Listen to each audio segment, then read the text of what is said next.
the first thing that they have to do is they have to empower their institution in terms of their diversity management.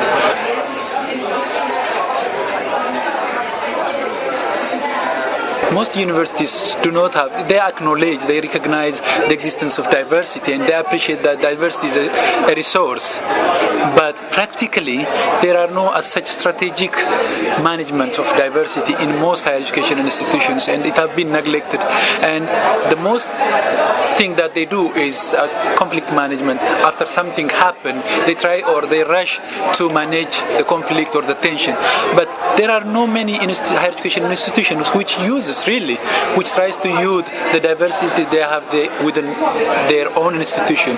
It's a potential resource, but universities are not using that one. No, most of this research in diversity have been in the Western country, particularly in the United States, Canada, and Australia. Even it's not most in Europe. You couldn't find most diversity-related researches in Europe, and it's very difficult to say that this university have able to manage the diversity.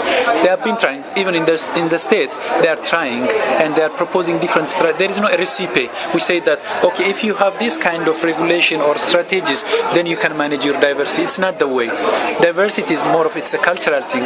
You have to take your own context into consideration and your own scholarship, and you have to put it in practice based on the politics that you have in your country, based on the culture, the diversity that you have in your country, based on the cultural diversity that you have in your own country. So we can talk about diversity at national, international level, but when it comes to practical, it's too much contextual. Even from my research, what I found is that when students grow up in their own context, in their own region, there are many prejudices, stereotypes, which they have been growing up together. And when they come to university, they thought that still that exists.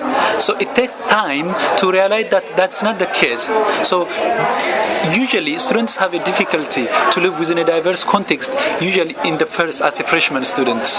When they are sophomore students or second year and third year and fourth year students, they start to realize and to socialize with other students from different ethnic, religious backgrounds. So, of course, those things have to be done from the very beginning when students start schooling. I wonder if it's possible. Otherwise, if it's too late, then it should be in secondary school, in some kind of, in civic education, multicultural education. It should start earlier than before students come to university. It's not late it's too late, but it's good to have rather than not having it in the university.